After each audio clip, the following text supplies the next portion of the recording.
여러분, 우리가 눈으로 보는 것은 다 믿어도 될까요?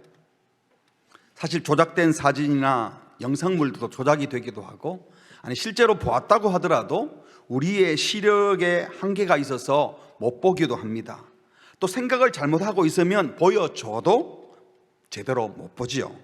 뿐만 아니라 똑같이 보아도 느끼고 생각하고 받아들이는 것이 사람마다 다 다릅니다. 그러니까 여러분, 내가 분명히 봐서 한다고 해서 사실이 아닐 수도 있고요, 내가 못 봤다 해서 거짓인 것도 아니죠. 자기가 생각하는 만큼만 보이고 믿는 만큼만 보이는 겁니다. 부활신앙도 그렇습니다. 우리가 보면 믿을 수 있는 것도 아니고요, 부활을 봐도 잘못 믿을 수도 있습니다. 중요한 것은 우리 육안의 시력 이전에 영안, 우리 마음의 눈이 열려져야, 마음이 열려야 제대로 알고 제대로 볼 수 있는 겁니다. 부활신앙이라고 하는 것은 단순히 누가 죽었다가 살아났다 하는 우리 경험 밖에 일어난 기적을 받아들이는 것을 말하는 것이 아닙니다. 부활신앙이라고 하는 것은 하나님의 아들 예수님이 내 죄를 대속하기 위하여 죽으셨고 성경대로 부활하셔서 내게 새 생명을 주셨을 뿐만 아니라 그 믿음 때문에 죽음 이후에 부활할 것을 소망하기에 지금 이 땅에서 죽음을 두려워하지 않는 생명력 있는 삶을 살게 되는 것, 이것이 바로 부활신앙입니다.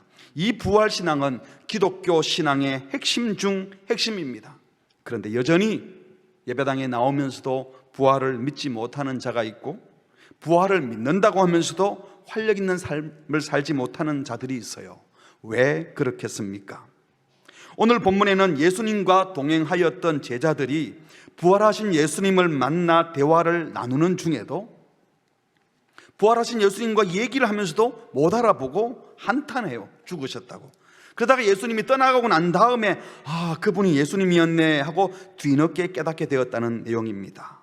왜 그들은 처음에 예수님을 알아보지 못했을까요? 눈이 가려져 있었기 때문입니다.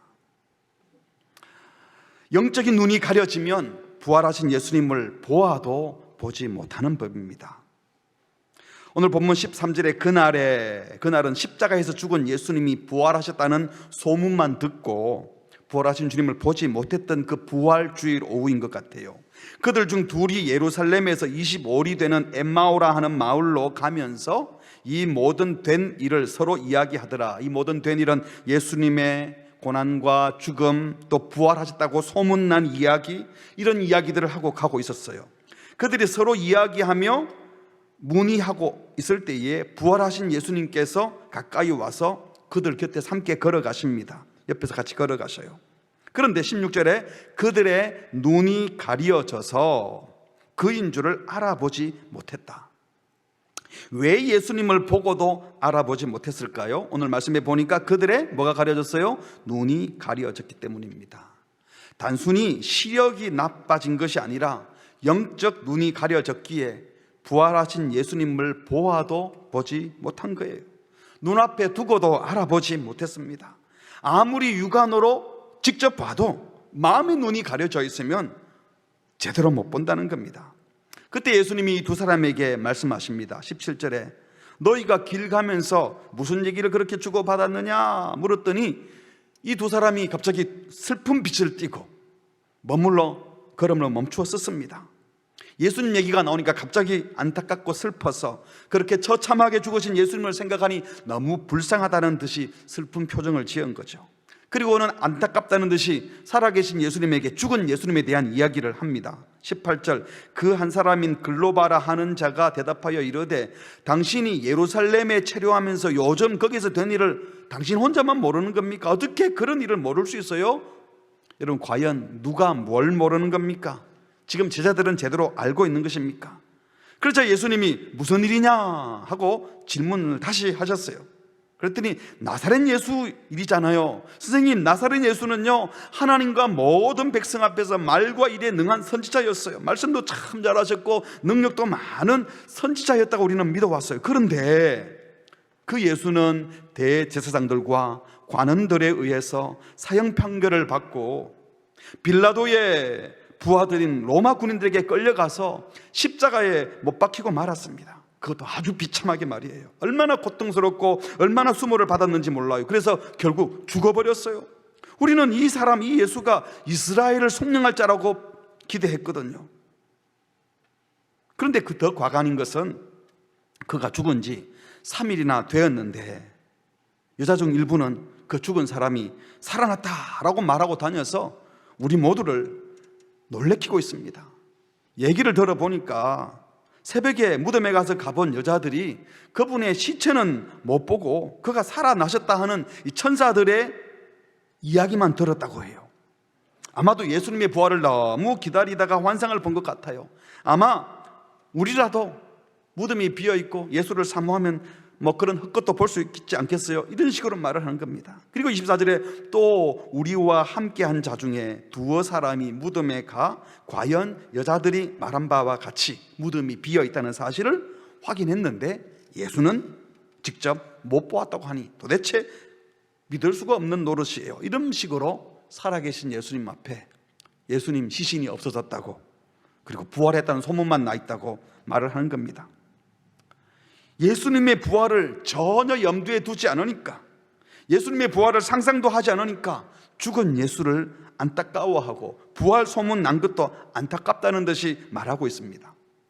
살아계신 예수님 앞에서 죽은 예수 얘기를 하는 거예요. 살아계신 예수님 앞에서 예수 죽었다고 슬퍼하고 있습니다. 아니, 살아계신 예수님 앞에서 예수 죽었다고 주장을 하고 있는 거예요. 죽었는데 살았다고 사람들이 그런다고. 기가 막힌 일입니다. 부활을 안 믿으려고 하니까 부활하신 주님을 눈앞에 두고도 지금 그분과 얘기를 나누면서도 못 믿고 있는 겁니다. 우리는 어떻습니까? 주님은 살아계신데, 지금 여기서 일하고 계시는데 마치 주님이 죽으신 것처럼, 주님이 살아계시지 않는 것처럼 살고 있지 않습니까? 도대체 무엇이 그들의 눈을 가리었을까요? 부활하신 주님을 보고 음성을 듣고도 알아보지 못한 이유가 무엇일까요? 첫 번째로 그들의 짧은 인생 경험, 이 잘못된 고정관념이 그들의 영적인 눈을 가리었습니다. 주님과 함께 생활했고 주님의 말씀을 통해 부활에 대한 이야기를 충분히 들어왔어요. 하지만 이 제자들은 자기들 인생 경험에 죽은 자가 다시 살아난다 이런 것은 없었거든요. 사실 예수님은 공생의 기간에 나인성 과부의 아들을 살리기도 하셨고 죽은 나사로를 살리기도 하셨는데 그것은 기억에서 사라져버린 겁니다. 자기들의 종교적 경험에 짐승의 피를 흘려 제사 드리는 제사는 있었지만 하나님의 아들이 사람의 몸으로 왔다가 직접 제물되어서 죽어 우리를 살려낸다, 이런 죽음의 개념, 부활한다는 개념이 머릿속에 없었어요. 자기들의 짧은 지식과 잘못된 인생 경험, 성경 지식이 오히려 그들의 영적인 눈을 가려운 것입니다. 두 번째로 이 잘못된 고정관념, 상식과 통념이 하나님의 말씀을 해도, 하나님의 말씀을 들어도 못 듣게 한 겁니다. 그들이 살아왔던 인생 이야기, 자기들의 경험이 쌓이니까 고정관념이 되어버리고 그것이 상식이 되어버리고 모든 사람들이 그렇게 생각한다 하는 통념이 되어버립니다. 이런 잘못된 고정관념, 상식, 통념이 진리는 아닌데 이런 것들이 하나님의 말씀을 못 듣게 한 것입니다. 그래서 주님이 생전에 여러 번 말씀하셨거든요. 나는 버림당하고 고난받고 죽임당하고 그러나 3일 만에 다시 살아날 것이다. 몇 번씩 얘기를 했습니다. 예수님으로부터 직접 당신의 고난과 죽음과 부활에 대한 예언의 말씀을 귀로 직접 들었는데 육신의 귀로는 들었지만 마음에 받아들일 생각을 하지 않았기 때문에 기억에도 없었고 믿지도 않았던 것입니다. 사랑하는 성도 여러분, 우리가 얼마나 대단하길래 내가 경험한 것만 믿겠다고 할 수 있겠어요? 내 상식, 내 경험, 내가 아는 지식, 내가 생각하는 논리, 이건 합리적이야, 이거는 합리적이지 못해, 여러분 이것이 진리를 판명하는 기준이 될 수 있는 겁니까? 인생을 너무 과대평가하지 마십시오. 나의 상식에 맞지 않는 것, 내가 경험해보지 않는 것은 못 믿겠다고 하는 사람들은요, 자기 경험과 논리, 자기 생각만 의지하는 인생은요, 인생을 정말 좁게 사는 겁니다. 여러분, 우리 그렇게 대단한 사람들 아니에요. 이때까지 그런 적 없어, 이렇게 해서는 안 돼, 내가 아는 상식으로는 말이 안 돼, 내 신앙 경험상으로 이런 일은 있을 수 없어, 여러분, 자기가 만든 그런 틀에 매여서 살면요, 인생을 자꾸 억누르고 좁고 하나님이 하시는 계획을 못 보게 하는 것입니다. 사랑하는 성도 여러분, 경험해 본 것만 믿는 신앙은요, 절대로 발전도 못하고 성숙할 수도 없습니다.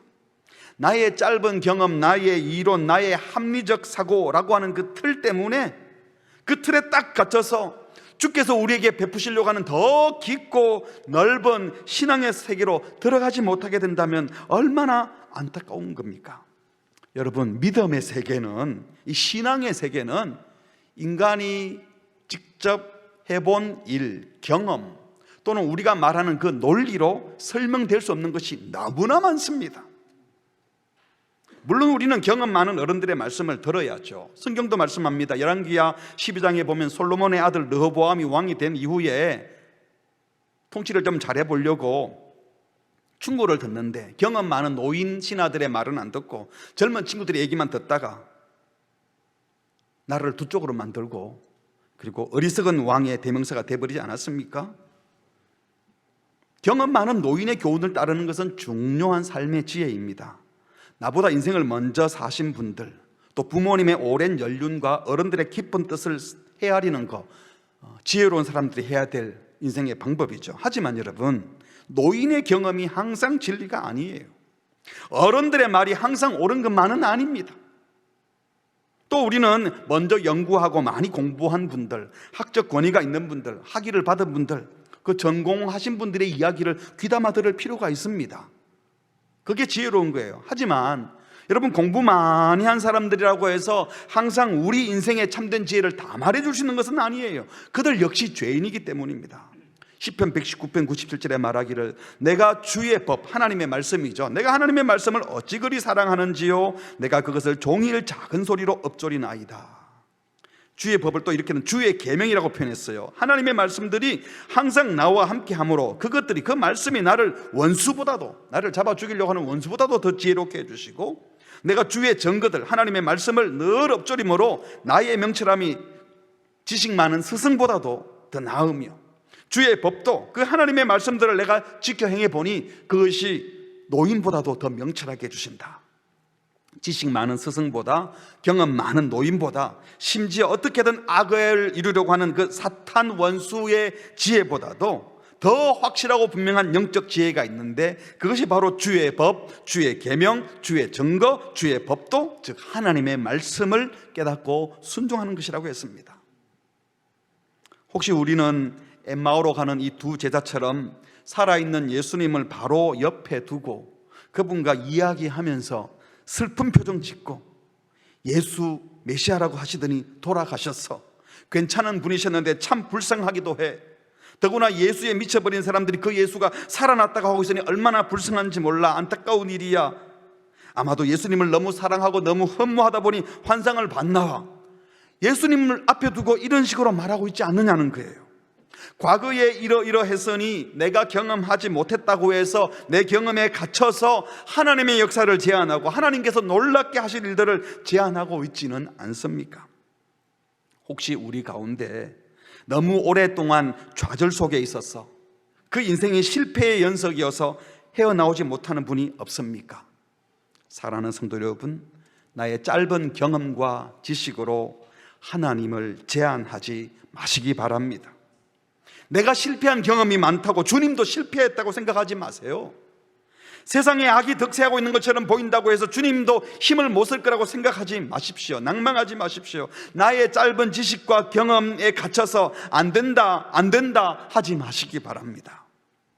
우리 자신을 향해서도 마찬가지예요. 우리 자녀들을 향해서도 마찬가지입니다. 우리의 부모님과 어른 세대를 향해서, 우리 교회 장로님, 권사님, 집사님들, 교육자들을 보고도 저러면 안 돼, 저건 안 되는 거야, 제가 뭘 하겠어, 함부로 여러분 자녀를 비하하지 마시고 여러분 믿음의 동료를 함부로 무시하지 마십시오. 하나님이 우리 각 사람을 향해서 하실 일이 무궁무진한데, 하나님이 우리 각자를 향하여 가진 꿈과 비전은 아주 엄청나게 큰데, 내 경험과 내 느낌으로 이웃을 제한하는 것, 이건 하나님을 제한하는 겁니다.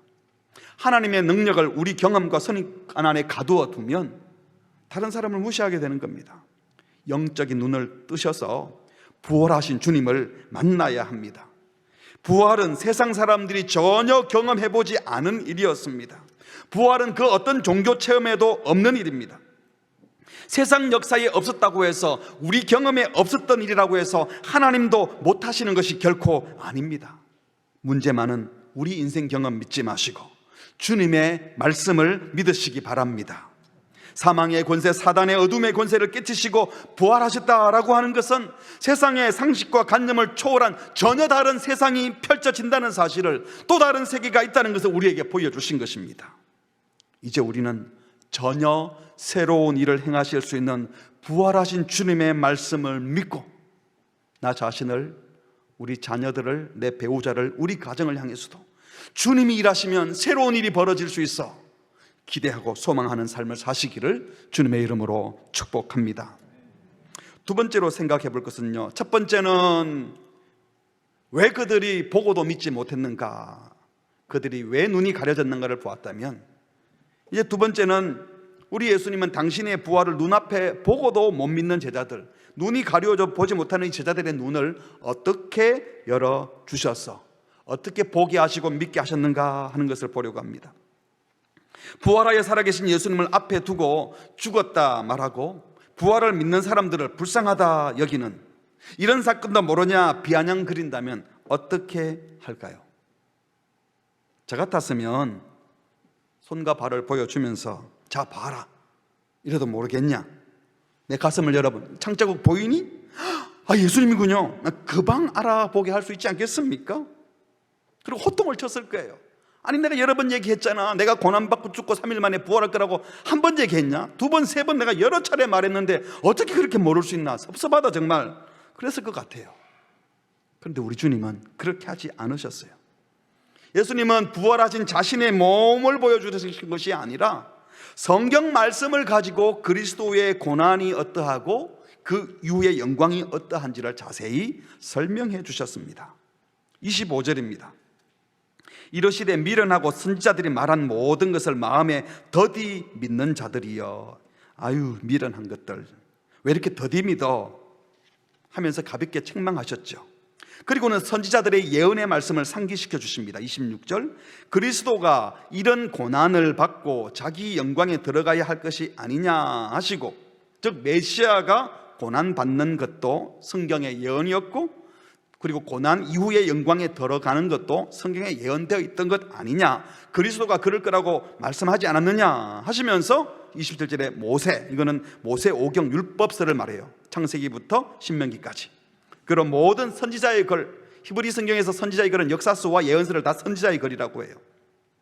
그래서 모든 성경에, 시가서를 포함해서 모든 성경에 쓴 바 자기에 관한 것, 즉 메시아에 관한 것에 대해서 자세히 설명하셔서 그 사람이 바로, 그 그리스도가 바로 나다라는 말씀을 하는 겁니다. 구약 성경에 메시아의 고난과 부활이 곳곳에 예언되어 있었는데 예수는 그 예언대로 고난받고 죽임 당하셨고 성경의 예언대로 부활의 영광에 들어가셨다, 당신들이 죽었다고 부활했다고 소문만 났다고 하는 그분이 진짜 돌아가셨고 진짜 부활하신 거야 하고 성경 말씀을 들어 자세히 설명해서 죽고 부활하신 예수가 바로 성경이 말한 그 그리스도임을 설명해 준 거예요.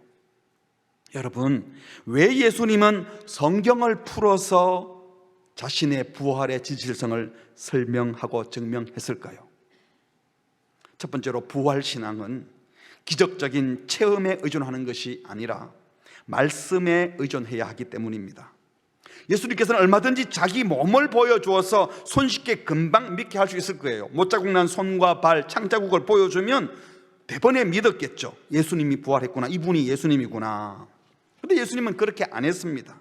왜냐하면 부활신앙이라고 하는 것은 죽었던 사람이 기적적으로 살아났다고 하는 그 사실, 기적적인 사실, 신비, 체험에서 부활신앙이 나오는 것이 아니라 어떤 예수가 왜 죽었고 어떤 이유로 영광을 받으시고 부활하셨는지 하는 그것을 말씀을 전해야 되기 때문입니다. 그 말씀을 믿음으로 부활신앙을 가질 수 있기 때문입니다. 다시 말씀드리면 부활이라고 하는 기적이 일어났다고 하는 이 단순한 사실, 기적이 사실이다 이것보다도 예수의 고난과 영광은 하나님이 성경에서 약속하셨던 대로 모세와 선지자를 통해서 예언하셨던 대로 그 말씀이 차근차근 성취되어 지금 죽으시고 부활하신 그 예수가 그리스도다라는 것을 말하는 것이 더 중요하기 때문입니다. 여러분, 그래요. 기적이 반드시 진실이 아니잖아요. 여러분, 우리 주변에 기적적인 일, 신비스러운 일들은 얼마든지 일어납니다. 타 종교에도 종교하면 다 신비가 있어요. 신비스러운 일이 있어요. 무당들도 신비로운 일들을 하잖아요. 칼춤도 추고 딱 알아맞추기도 하고, 마술사도 깜짝 놀라게 하는 일들을 합니다. 여러분, 신비스러운 일이 있으면 그것이 진리고 진실이고 그것이 우리의 신앙이 됩니까? 천만의 말씀이요. 그러니까 눈으로 무슨 신비를 본다는 것이 무슨 그리 큰 의미가 있겠습니까? 뿐만 아니라 합리적인 것은 반드시 진실인가? 그렇지도 않습니다. 초자연적인 것만 진실이 아니지만 논리적이다, 비논리적이다, 합리적이다, 비합리적이다, 누가 결정하는 거예요? 옳고 그름의 기준을 누가 갖고 있습니까? 피조물 인간이 우리가 하나님에 대해서도 옳다 그러다 판명할 수 있을까요? 사람들이 만들어둔 논리나 이론 속에서 이것이 옳고 저것은 그러고 이런 것을 가지고 진리를 보여줄 수 없는 거예요. 때로는 합리적인 것이 필요하고 때로는 논리적인 것도 필요하지만, 여러분, 죄사함, 잘못을 했는데 벌을 주지 않고 용서한다? 이게 합리적으로 설명이 되는 겁니까? 용서라는 것은 논리로 설명되는 게 아니에요. 우리 논리에 없는 겁니다. 용서는 자비, 은혜 베품, 사랑, 여러분, 이게 무슨 이성적으로 설명이 가능합니까? 우리 인생을 인생되게 하고 복되게 하는 것은 그런 합리적이고 논리적인 것이 아니라 이런 은혜와 자비와 사랑과 용서 아닙니까? 기독교에 분명 신비가 있어요. 기독교에도 분명히 합리적이고 논리적인 것이 있습니다. 그러나 신비주의가 기독교가 아니고 합리주의가 기독교 신앙이 아니에요. 신앙은 논리를 초월합니다. 그래서 신앙은 인간의 경험, 체험, 논리, 이성에 의존하는 것이 아니라 기록된 하나님의 말씀에 의존합니다. 그래서 예수님은 당신의 부활을 눈으로 보여주고 손으로 만져보는 감각에 의존하여 증명하지 않으시고 약속의 말씀으로 증명하려 하셨던 것입니다. 저도 의심이 많고 뭐든지 따지고 싶고 논리가 안 맞으면 불편한 사람이에요. 그런데 제가 예수님이 부활했다는 사실을 믿고 있고 주님의 용서를 받아들이고 감격하고 감사한다는 생각을 할 때마다 제가 제게 놀라요. 어떻게 내가 이걸 믿고 있지? 하나님의 은혜인 겁니다. 용서를 받아들이고 사랑을 받아들이고 그 믿음을 갖는 것은 하나님이 주신 선물인 겁니다. 이건 논리로 증명되는 문제가 아닌 겁니다. 또 두 번째로 예수님의 부활을 성경 풀어서 설명하신 이유가 뭔가? 왜 부활하신 몸을 보여줘서 설명하지 않고 성경을 풀었는가? 예수님의 부활은 성경대로 이루어진 일이기 때문입니다. 사도 바울도 예수의 부활을 증명할 때에 어떤 과학적인 이론이나 다른 어떤 물증을 내놓고 예수 부활했어 라고 증명하지 않고요, 고린도전서 15장에 보니까 내가 받은 것을 먼저 너희에게 전하였노니 이는 뭐라고요? 성경대로 그리스도께서 우리 죄를 위하여 죽으셨고 장사 지낸바 되셨다가 성경대로 사흘 만에 다시 살아나사 성경대로, 성경의 약속대로 죽으시고 부활하셨다고. 그리고 부활하신 후에 5절에 게바에게 12제자에게, 6절에는 500여 형제에게 동시에 보이셨고 7절에는 야고보에게도 보이시고 모든 사도에게 보이시고 8절에 내게도 그 주님이 나타나셨다고 말씀했습니다. 우리 아버지 하나님은 죄인들을 구원하시기 위하여 오래전부터 메시아를 보낼 계획을 갖고 계셨습니다. 여러분, 크로스웨이 같은 성경 연구를 배우면 이런 것들을 배워요. 창세기에서부터 하나님은 인간 구원을 위한 계획을 보여주셨고 그 약속을 따라 아브라함의 자손 가운데, 유다 지파 가운데, 다윗의 후손 가운데, 그리고 요셉의 아들로, 하지만 요셉과는 전혀 상관없는 동정녀 마리아를 통해서 하나님의 아들 예수가 탄생하게 하셨습니다. 하나님이신 그분이 사람의 몸으로 오셔서 참 사람, 참 하나님으로 온 인류의 왕이시면서 동시에 섬기는 종의 모습으로 평생 섬김과 희생과 순종의 길을 걸으시다가 결국 인류의 죄를 대신하여 처절한 고난과 고통을 통과하시면서 십자가에서 대속제물로 죽으셨습니다. 그리고 마침내 하나님의 원래 계획하셨던 대로 대속제물로 죽으심 이후에 부활하심으로 모든 구속 사역을 완성하셨습니다. 이것이 성경에 예언되었던 말씀이라는 겁니다. 그래서 사도 바울은 이 모든 것은 하나님이 성경에 미리 약속하셨던 말씀을 성취해가는 과정이어서 성경대로 오셨고 성경대로 고난받으셨고 성경에 나와 있는 하나님의 사랑의 계획대로 예수님이 부활하셨다라고 강조하고 있는 겁니다. 다시 말해서 성경대로 부활하셨다는 것은 성경에 예언된 죄인을 구원하시려는 하나님 아버지의 크신 사랑의 계획을 따라 죽으시고 부활하셨다는 것입니다. 사랑하는 성도 여러분, 저 옆집 동네에 영철이가 죽었는데 사흘 만에 살아나셨대, 이러면 뉴스감은 될지 모르지만 그게 구원의 소식, 복음의 소식은 아니죠. 하지만 예수님의 죽음과 부활은 성경대로 느닷없이 살아나신 것이 아니라 하나님의 구원 계획이, 하나님의 사랑의 약속이 성취되어진 일이기 때문에 귀중한 것입니다. 신비한 기적이 일어나서 중요한 사건이 아니라 하나님의 놀라운 사랑, 하나님의 사랑의 계획이 성취되었기 때문에 중요한 것입니다. 여러분, 하나님이 무에서 유를 창조하신 창조주시라면요, 죽은 자를 다시 살리는 것, 초자연적 기적을 행하는 건 그렇게 특이한 일이 아니에요. 창조주 하나님께 부활 기적, 이거 결코 대단한 일이 아닙니다. 얼마든지 할 수 있는 일입니다. 창조주 하나님을 믿는 우리들에게 진짜 최고의 기적은 죽은 자가 살아났다가 아니라, 초자연적 사건으로서의 부활이 아니라 그리스도의 고난과 죽음과 부활에 나타난 하나님의 사랑, 아니 원수가 되어서 하나님을 대적하고 하나님 앞에서 범죄하여 도저히 용서할 수 없는 그들에게 용서하시고 자비를 베풀어 주신 말도 안 되는 이 불합리한 사건, 이 초월적인 사랑, 구원의 은혜, 다시 말해서 하나님의 아들 독생자 예수께서 우리와 같은 죄인을 구원하시려고 이 낮고 천한 몸으로 이 땅에 오셔서 우리를 위해 죽으셨다고 하는 사실, 이것이 최고의 기적인 줄 믿습니다. 다시 말씀드립니다. 부활이 우리 경험을 초월한 하나님의 놀라운 역사다. 이것도 중요한 이야기이죠. 하지만 부활이 우리 경험을 초월한 새로운 사실이기 때문에 중요한 것이 아니라 그 사건이 하나님의 미리 계획된 철저한 사랑의 계획에서 나온 것이고, 그 부활은 하나님의 사랑의 열매였기 때문에 중요한 것입니다. 예수님은 두 제자와 함께 계속 길을 걸으시다가 성경으로 그리스도의 죽음과 부활이 성경에 예언되었던 것이고, 얼마 전 죽었다가 부활했다는 예수가 그리스도이심을 설명해 주셨습니다. 그리고는 결국 그들의 눈을 열어 보게 하시고 마음을 뜨겁게 해 주십니다. 28절입니다.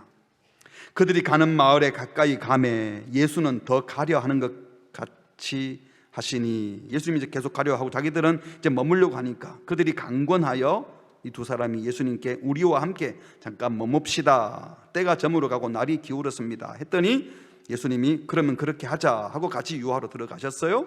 그리고 그들과 함께 음식을 잡수시는데 떡을 가지사 그분이 감사기도 축사하시고 떼어 두 사람에게 줬어요. 함께 음식을 나누고 음식 앞에서 축사, 감사기도하는 모습을 딱 보고 나니까 5병이어 때 축사하신 모습, 7병이어 때 축사하신 모습, 또 최후의 만찬 때 떡을 떼어 축사하시는 그 모습이 오버랩된 거예요. 보니까 이분이 예수님이잖아. 그들의 눈이 밝아져 그인 줄 알아보았습니다. 그래서 이제 말을 하려고 하는데 알아본 직후에 예수는 사라지셨습니다. 예수의 고난과 죽음과 부활이 성경의 예언과 성취되어인 것을 말씀으로 다 확인해 주시고,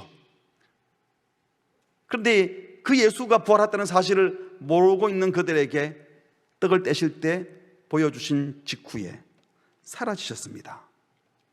그때 그들이 서로 말하되 길에서 우리에게 말씀하시고 우리에게 성경을 풀어서 그리스도가 고난받고 영광에 들어간 것을 다 말씀해 주실 때에 우리 속에서 마음이 뜨겁지 아니하더냐.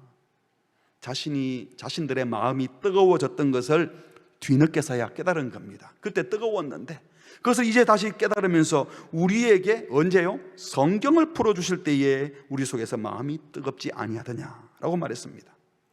33절, 곧 그때로 일어나 예루살렘에 다시 돌아가 보았습니다. 거기 11제자들 그리고 함께한 자들이 모여 있었는데 사람들이 말합니다. 주께서 과연 살아나셨고 시몬에게도 보이셨다라고 하는 말을 듣습니다. 그자 이 두 사람이 자기들이 길에서 경험한 일, 떡을 떼주실 때 눈이 밝아져서 부활하신 주님을 만났다는 사실을 말했습니다. 예수님의 11 제자들을 직접 만나 대화하고 나서야 자신들이 만났던 분이 바로 부활하신 예수님이라는 것을, 우리만 본 것이 아니라 또 부활을 경험한 다른 제자들이 있음을 확인하고 분명한 복음의 증인으로 세움을 받게 된 것입니다. 여기서 중요한 것은 이 두 사람들이 언제 그들의 마음이 뜨거워졌느냐 하는 것입니다. 언제였습니까?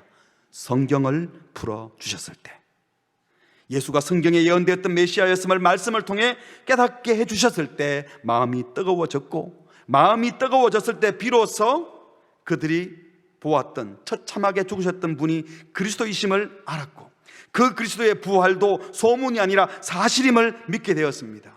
그리고 나서야 지금 자기들 앞에서 말씀하시는 그분이 바로 부활하신 예수님이구나 하고 예수님이라고 부르려고 했는데 사라지셨습니다. 그렇습니다. 하나님의 말씀을 들을 때에 마음이 뜨거워지고, 하나님의 말씀을 들을 때에 주님의 사랑을 깨달아졌고, 그리고 주님을 만나게 되었습니다. 사랑하는 성도 여러분, 예수님을 보고도 알아보지 못하던 두 제자가 말씀을 듣고 깨닫고 마음이 뜨거워지고 나서 보니 비로소 예수님이 보였습니다. 저 개인을 봐도 예수님을 언제 만났는가? 다 말씀을 들을 때였습니다. 기도 중에 만났지만 기도하면서 들었던 말씀들이 기억이 나면서 주님을 더 깊이 만났습니다. 그리고 보려고 했는데 주님은 사라졌습니다. 그러나 이제 그들은 다시 부활하신 예수님을 눈으로 보지 못해도 말씀으로 뜨거워졌던 그 가슴을 품고 이제 예수의 제자로 살 용기를 얻게 되었습니다. 부활신앙으로 새로운 삶을 출발할 수 있는 힘을 얻게 된 것입니다. 주께서 우리 모두에게도 말씀을 통하여 가슴이 뜨겁게 해주시고, 말씀을 듣는 가운데 주님을 인격적으로 만나게 해주시기를 주님의 이름으로 축복합니다. 말씀을 맺습니다. 아는 것만큼 보인다는 말을 하지요. 똑같이 보아도 보는 사람의 경험, 생각, 지식에 따라 보이는 것이 다 다릅니다. 여러분, 어떤 성악가가 무대에서 노래를 하는 것을 보아도요, 옷을 디자인하는 사람은 드레스밖에 눈에 안 들어와요. 화장을 메이크업하는 분은 화장을 어떻게 했나 이게 보일 거고, 머리를 어떻게 했나, 헬스 트레이너는 저분의 몸매가 어떤가 이것도 살피고 있을 거고, 성악가들은 목소리가 어떤가를 더 보겠죠. 사람마다 자기의 경험과 생각과 지식에 따라서 보는 것이 다 다른 거예요. 그러니까 보는 게 너무 좁아요. 여러분, 그럼 제대로 보려면 경험을 많이 하면 제대로 다 볼 수 있을까요? 하나님께서 우리를 사랑하신다고는 진리도 경험 많이 하면 될까요? 아닙니다. 나의 짧은 경험과 지식에 갇혀서 하나님을 제한하지 마십시오. 믿음의 눈을 열어 하나님을 봐야 합니다. 더 이상 여러분의 눈을 가리고 있는 짧은 인생 경험과 지식, 편견, 고정관념, 사람들이 말하는 상식에 갇혀서 살지 마시고, 하나님을 제한하지 마시고 믿음의 눈을 여서서 하나님이 펼치는 세계를 보았으면 좋겠습니다. 신앙은 우리의 경험, 지식, 상식, 논리, 우리 이해를 넘어서는 일입니다. 그런 것이, 그런 상식이, 그런 논리가, 그런 합리적이라고 하는 것들이 우리 신앙의 방해가 될 수도 있습니다. 우리의 짧은 지식과 경험으로 하나님을 제한하지 마시고, 오히려 주님, 제 영 안을, 제 눈을 가리고 있는 이 부정적인 경험과 잘못된 지식들을 거두어 가주시고 제 눈을 열어서 주님을 순전하게 보게 해주십시오. 겸손히 기도하는 자리로 나아가 보십시오. 나를 향한 하나님의 사랑과 계획이 무궁무진한데 내 경험으로 이건 안 돼, 이 이상은 안 돼, 내 인생에 그런 일이 있을 수는 없어, 이런 말 더 이상 하지 마십시오. 오히려 대신 믿음의 눈을 열어주셔서 주를 보게 하시고 나를 향한 주님의 계획과 영광스러운 소망을 가질 수 있도록 제 마음을 열어주십시오. 기도하시기를 바랍니다. 두 번째로, 체험과 기적을 따라가는 신자가 아니라 성경대로 이루어지는 하나님의 사랑의 계획에 감사하며 성경 말씀을 듣고 믿고 순종하는 자가 됩시다. 신앙은 세상 경험 많이 한다고 생기는 게 아니에요. 산전수전 다 겪고 경험 많이 한 사람은 신앙이 좋은가요? 천만에. 신비 체험 많이 한 사람은 신앙이 좋은가요? 아니에요. 신비 체험 많이 했는데 신앙이 왜곡되고 비뚤어진 사람 너무 많아요. 제자들의 마음이 뜨거워졌던 것은 세상 경험 많이 해서 신비를 체험해서가 아니라 성경 말씀을 들을 때였습니다. 다시 하나님의 말씀을 듣는 자리, 말씀을 배우는 자리, 말씀을 나누는 자리, 말씀을 적용하는 자리에 가셔서 말씀 가운데 가슴이 뜨거워지고 주님을 깊이 만나는 은혜를 주시기를 주의 이름으로 축복합니다. 마지막 세 번째로, 기독교 신앙의 핵심은 부활신앙입니다. 부활신앙으로 내 눈을 지금 가리고 있는 어둠의 안개를 걷어내시고 새로운 세계에 대한 소망을 가지십시오. 죄의 권세, 사망 권세, 사단의 권세를 깨뜨리고 부활하신 주님은 저와 여러분에게 새 생명, 새로운 숨, 새로운 호흡을 주셨습니다. 이제 숨 쉬는 것도 달라야 돼요. 예수님의 부활은 모든 죄인들을 사망에서 생명으로, 어둠에서 빛으로, 심판에서 구원으로 옮기셨습니다. 그리고 그 부활을 목격하고 부활을 내 부활로 믿고 받아들이는 자에게는 하나님께서 이 세상에서 줄 수 없는 놀라운 평안과 기쁨과 감사를 허락하십니다. 예수님의 부활은 우리를 얽어매고 묶고 있는 모든 사단의 권세들, 육체적인 질병, 정신적인 억압과 고통, 거짓과 분열과 시기와 질투와 미움의 악한 세력, 좌절과 포기와 낭망의 긴 터널에서 우리를 헤어나오게 하셨습니다. 우리의 이전 경험이 아무리 어두웠어도 부활하신 주님의 은혜가 저와 여러분을 전혀 다른 세계로, 전혀 다른 소망으로 인도하실 것을 믿으시기 바랍니다. 엠마오로 가는 두 제자들, 예수의 부활을 믿지 못하고 죽고 고난받고 안타깝다 생각하며 가졌던 모든 불안, 초조, 걱정, 근심, 방황, 안절부절 못함, 이 두려움을 내려놓으시고 내 짧은 경험으로 하나님의 일을 제한하지 마시고 겸손히 부활하신 주님 앞으로 나아가 보십시오. 우리가 아무리 쓴 경험, 아픔 경험이 많았다 할지라도, 세상 모든 사람이 다 안 된다고 하더라도 부활하신 주님이 개입하시면 우리의 상상을 초월하는 하나님의 역사가 있을 것입니다.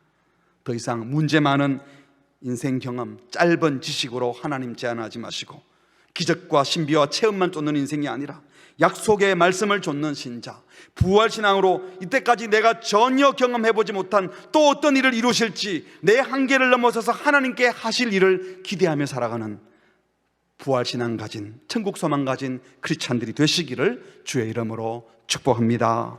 아멘. 우리 함께 찬양하겠습니다. 나의 믿음 주께 있네. 여러분, 믿음은요 그냥 내 혼자 생각하는 것이 아니라 하나님이 선물로 주는 거예요. 나의 믿음, 그래서 주께 있네. 십자가 능력, 하나님의 말씀을 듣고 하나님이 하신 일들을 들은 가운데 주께서 우리의 마음을 움직이시면 그 믿음이 발생하는 겁니다. 우리를 성립케 하시는 주님을 찬양하면서 우리 주님 앞에 우리의 고백을 올려드리겠습니다. 나의 믿음, 나의 믿음 주께 있네. 십자가 능력이 내 영광 되었네. 주께서 우리 승리케 하셨네. 나의 능력, 나의 소망 주께 있네. 나의 믿음, 나의 믿음 주께 있네.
기도하겠습니다. 우리가 부활하신 주님을 만나지 못하고 부활의 생명이 있는 삶을 살지 못하는 것은 영적인 눈이 가려졌기 때문입니다. 우리가 부활을 믿어왔고 믿느냐고 말하면 아멘 하면서도 활력 있는 삶을 살지 못하는 이유는 부활한 주님을 믿는다고 하면서도 사실은 눈에 보이는 것 믿고 있고 내가 말하는 경험, 지식, 나를 힘들게 하는 세상 권력이나 돈 문제나 이런 문제들이 더 크게 보였기 때문입니다.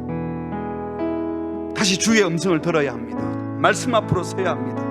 하나님의 말씀을 읽고 듣고 묵상하는 가운데 주님께서 말씀하십니다. 그러면 이런 음성을 주실 겁니다. 얘야, 가장 큰 신비는, 가장 큰 체험은 내가 너를 사랑한다는 것이다. 우리가 하나님의 사랑을 깨닫는 것 이상으로 큰 은혜가 없습니다. 가장 큰 기적은 부활하셨다는 사실 이전에 하나님이 우리를 살리겠다고 사람 몸으로 이 땅에 오셨다는 것이 더 큰 기적입니다.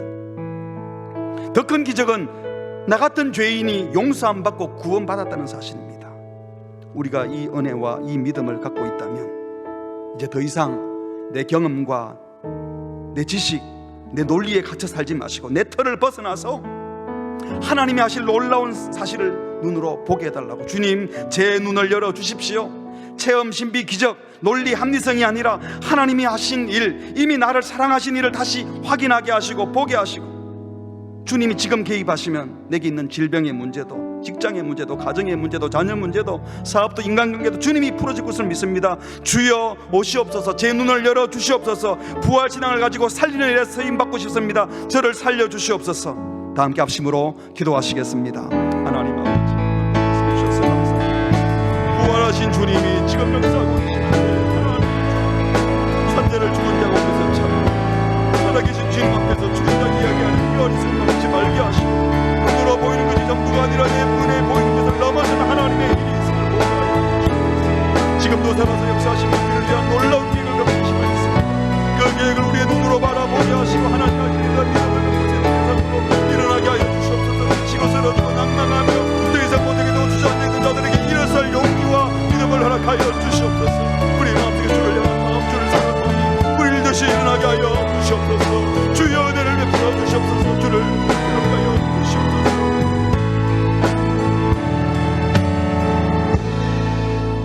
하나님 아버지, 미천한 피조물, 하나님을 대적하여 하나님의 원수가 되어버린 우리들을 살리시겠다고 독생자 예수님을 보내신, 그리고 십자가에 나 대신 죽게 하시고 부활하신 그 주님의 사랑과 은혜에 감사와 찬양을 올려드립니다. 주님, 피조물 인생들이 창조주 하나님 앞에서 감히 내 경험과 지식을 논하고 내 논리로, 내 합리적인 생각으로, 내 경험으로 믿어지지 않는다고 거부하였던 우리의 오만함을 용서하여 주시옵소서.